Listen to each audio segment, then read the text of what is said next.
In the news today, the Democratic Alliance has referred the National Energy Regulator of South Africa, NERSA, to the public protector over what it calls a staggering regulatory failure, a 54 billion electricity pricing bungle.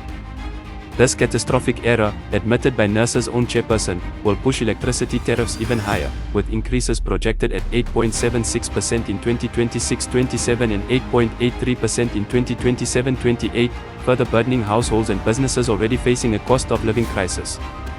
The DA says the mistake was not a minor oversight but a breach of NERSA's mandate, involving miscalculations in Eskom's generation depreciation, asset transfers, and cost methodologies.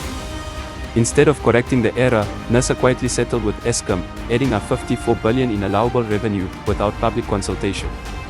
DA spokesperson Kevin Milem has called for the reconstitution of the NERSA board with independent, technically skilled professionals, and for tariff decisions that put consumers first. The DA insists South Africans deserve a regulator that is competent, transparent, and accountable, and they won't rest until this matter is fully investigated.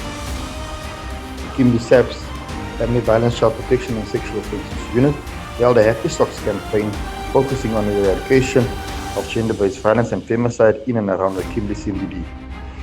On the 10th of September 2025, the campaign kicked off with a fun walk from the Felopela Health train at the Kimberley train station and continued through the Kimberley CBD, where SAP's members raised awareness around the scourge of GBVF. The FCF's team utilized anti-GBVF placards and pamphlets with safety hints and processes to follow if you are a victim of GBVF or know someone who could be one. The team also had one-on-one talks with community members at shopping centres, clinics and taxi ranks, explaining all their rights as a GBVF victim, and also to amplify the message to break the silence against the scourge. GBVF remains a priority for the SAPS and will leave no stone unturned to ensure that justice for children, women and vulnerable groups is served. The acting commander for the Kimberley FCS, Captain Kitumetsi Semetsa, reiterated the community and reminded everyone, if you see something, say something. Together we can end GBVF.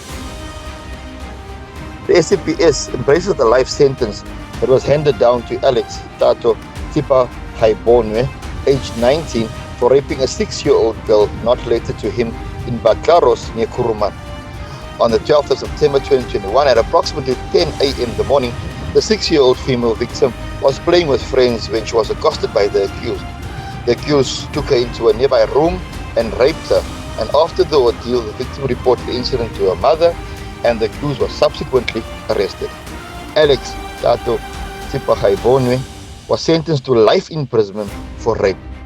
His name will also be recorded in the register for sexual offenders, and he was declared unfit to possess a firearm. The acting district commissioner for John Taule Khatiwe, Brigadier Kenneth Baloy, commended Detective Constable Cholakele Majola from the Kuruman Family Violence, Child Protection and Sexual Offences Unit for a meticulous investigation that culminated in the life sentence being handed down.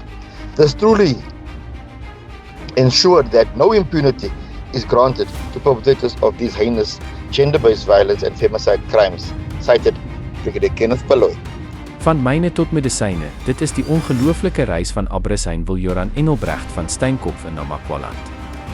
Vandag floreer hy in die Suid-Afrika Kiba mediese opleidingsprogram, waar hy die Spaanse taal bemeester en sy passie vir genesing ontdek het. Wat eens 'n jong man was wat in 'n myn klippe opgetel het, is nou 'n toekomstige dokter wat 4 jaar in Kiba en 18 maande in Suid-Afrika se klinieke sal voltooi. Sy boodskap aan die jeug is eenvoudig maar kragtig: moenie dat jou omstandighede jou toekoms laat bepaal nie. Gryp elke geleentheid en bou jou eie sukses. Met vrye natuurmense tot slawe, die onuitblusbare vlam van die Suid-Afrikaanse kooi bring Obie Philips 'n kosbare huldeblyk aan die oorspronklike bewoners van die Kaap. Deur 45 kort verhale verweef hy geskiedenis, mite en geloof met die stemme van figure soos Krotoa en Outsimatu.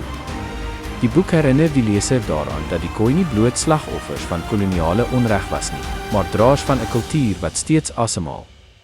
Philips, self gewortel in die Noord-Kaap, skryf met erns en warmte. Die boek is ewe geskik vir geskiedenisliefhebbers as vir jonger lesers wat hul erfenis wil ontdek. Dit is 'n uitnodiging om te onthou, te reflekteer en die vlam van identiteit lewendig te hou. Our next edition of the weekly Horizon Gazette is online at www.nkmedia.co.za. This news bulletin was made possible by Minepex operating on Cederbeng mine outside Postmasburg, the South African Police Service in the Northern Cape, the Democratic Alliance and our Namakwa Land reporter. Horizon Media, Northern Cape.